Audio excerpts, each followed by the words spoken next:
Hello, welcome to the Physique Mastery Podcast. This is Scott Tuzna along with Brian Cron, and today we are talking about boozing. It's all about getting our drink on. Actually, the topic came up because Brian wrote a post in one of our groups last week about how he was toying around with the idea of giving up alcohol for an entire year to sit in bed. I gotta say, as soon as he wrote that, I was like, that's a big, ambitious goal. It's one thing to say I'm going to cut back on drinking. Really, there's a lot of temptation around there when it comes to drinking. It's very social.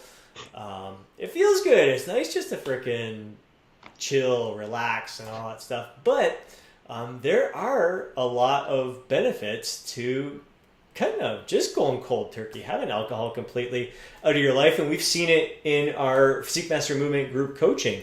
Greg Green, a legit rock star, guy who just signed to his band, got a record label's doing a deal with them. It's just exciting. So this guy's out playing at bars all the time, and he gave up alcohol throughout the entire year last year. Had a drink on New Year's, and he's like, you know what? I think I'd rather just not drink now. Like it's not like he missed it that much. He's drinking, I don't know what his drink of choice was instead, tonic water or something. But he lost an entire year with temptations around him constantly. So it's definitely doable. I've done it myself in the past. I've given up alcohol for a good chunk of like a year or two, and it was definitely a great time in my life. I never really felt deprived, and I think most people kind of knew me as the guy who doesn't drink at parties, drinking water. So they never fed trying to tempt me with shit. Mm-hmm. So at first it's weird when you give up and you're out with people. You bring your bottle of water with you or whatever. They kind of joke with you in the beginning, but then like shit, and then you start seeing other people kind of embracing it as well. So it's a big deal, man, and it was great to see you put that goal out there and then drinking wine right now. It lasted a couple of days, but that kind of ties in with our last podcast. Where like you got to cut yourself some freaking slack. Like you set a high bar goal. That's a big standard. I'm not going to drink for the year. It was so lame, though, because I have and I'm going to cut it out for the year. I have every intention, but I can't believe I fell for this. Because it's like Friday night, and I'm working kind of late because I was running around during the day. My wife opens a bottle of wine, and there's like half a bottle of wine there. And I'm like, I can't let this go bad. You know, and it's never as good the next day. So I'm like the cheap bastard in me is like, I can't just let this, you know. I don't want her to drink the whole bottle because then she'll be smashed and falling around, and I don't know. Well, anyway, but I poured myself a couple of glasses, and I thought, I'm not wasting now. So instead I'm getting wasted. But no, so I did feel a little bit guilty, and because I did make this public posting that I'm gonna kind of stop drinking, but yeah. Now I'm stopping. So that was like my false start. You know, that was, kind of got ahead of my skis, but now it's Monday. Well, it's officially off, and I'm looking forward to it. Yeah. Very cool. It is. There is definitely benefits to it because with drinking, especially if your goal is like for us, physique focused. Individuals. I mean, whether your goal is to lose fat right now or build muscle, alcohol is not the best fit for our kind of lifestyle. It doesn't coincide. Yeah, I know we talk a lot about having a healthy lifestyle or like balanced lifestyle and all that jazz, but once it's go time, and especially if you want to lose fat, it has no place in your diet. It just has none. Like it does way more negative effects than positive. So I think in my personal opinion, it should be out right away. Like when you are like focused on getting lean or even on getting bigger. Like, when you're kind of in that cruise mode, you can work it in and have fun and have a life. But when you're like dialing in and you're pushing for the goal, it's got to go. My opinion. And it's not even the calories as much as exactly. Like that's what people fail to comprehend. Like you read all these blog posts from people well, this is how I work alcohol into my fat loss diet. It's 4 calories per gram, blah, blah. And I'm like, missing the forest for the freaking trees, man. It's not, it's the decision making that goes with alcohol. Like, it's like it impedes your willpower. It makes you crave, convenience foods or just things that you're not normally on your radar. It affects sleep.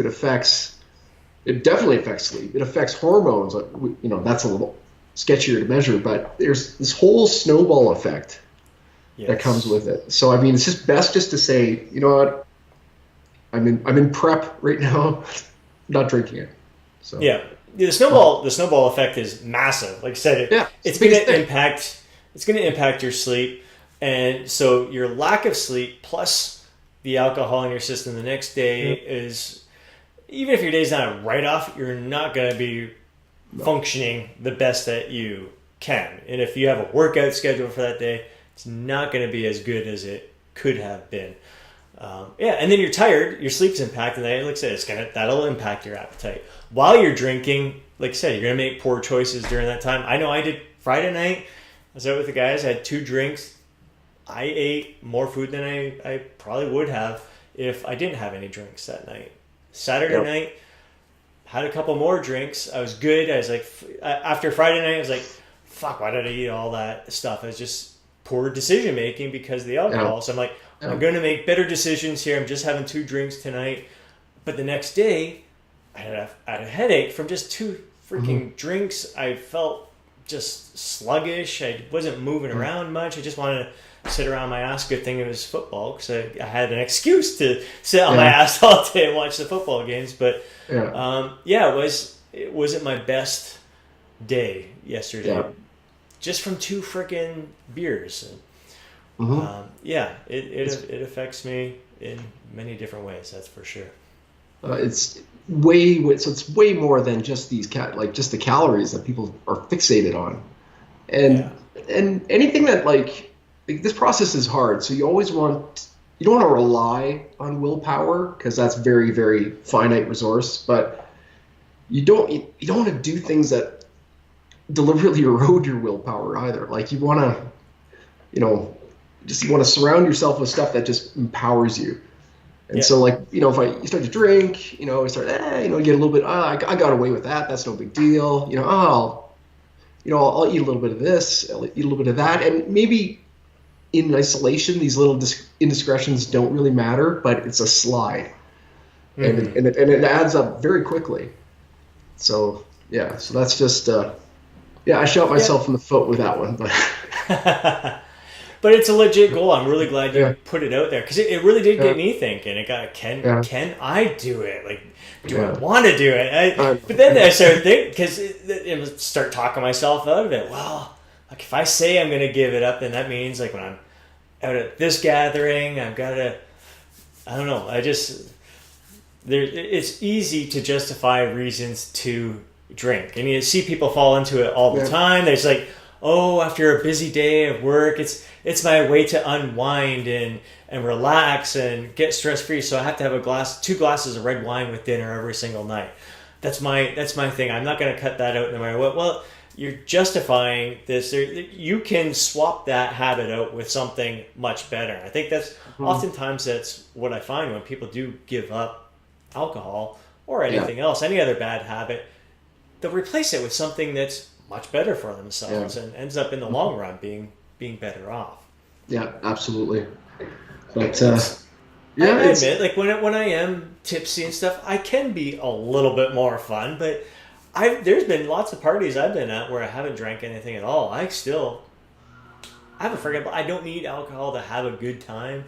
I don't need alcohol to be goofy and everything. Yeah, it helps every once in a while. It's good to let loose, but it's like, for me, it was getting to be routine every Friday night drinking, and I'm getting tired of that routine and how it's been affecting me. Yeah, absolutely. So now it's that was a false start. So I'm back in the saddle here.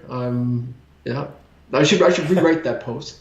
I'm just kind of pretending re-release it. I didn't tell you guys I'm starting this Monday, not last Monday. use a little, borrow from Donald Trump's playbook and just kind of like rewrite history, and just here we go. There we go. I'm not sure if I want to commit to the same goal as you, but I do want to commit to drinking a hell of a lot less than I ever have in the past 2 years here. So it'll be good. It's got me thinking about it. So thanks for leading the way, leading the path here. Oh. We'll be cheering you on, and I'll be trying to do the same thing. You're like my support. Here we go. Yes, yeah. So I'd love to hear from the people listening to our podcast here. Have you given up drinking? Would you give up drinking? Have you used it as a crutch as a stress relief, as when you're out at a party, just to be you're more social and let loose and all that stuff? How have you justified alcohol, and if you've been one to give it up, how has that impacted you in the past? So love to hear from you. That is the Physique Mastery Podcast. We'll catch you next time.